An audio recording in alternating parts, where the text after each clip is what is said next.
This is card number 15, focus. Finding your focus.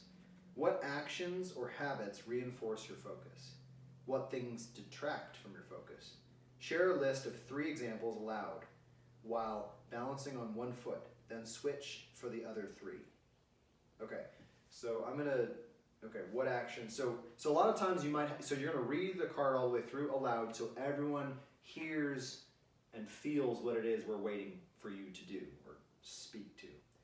And then I might reread it just to remind myself. So on one foot, I'm going to balance and talk about my habits. And on the other foot, I'm going to talk about my bad habits, essentially.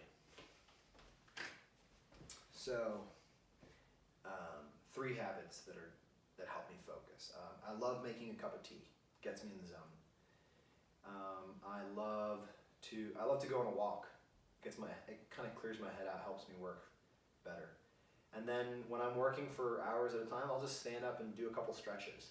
Like it seems like I'm not focused, but actually that helps me focus. So I listed 3 examples, answered that first question on my first foot. I'm gonna switch to the other foot, right?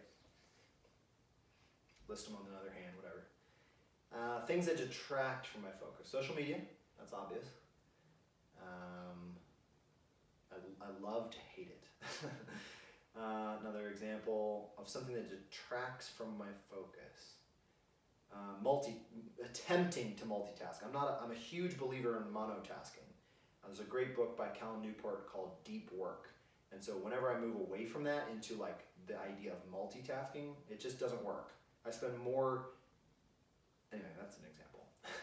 Third example, final example, something that detracts from my focus. Leaving my phone on, but next to me or in my pocket. If I put it down the table, I'm less likely to pick it up, and I'll only use it if I need to. So that detracts from my focus.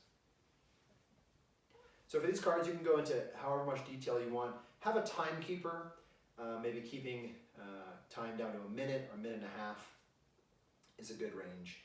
And if you're listing out 3 on each hand, that's 6 things. You're probably going to want to stick to a couple words each.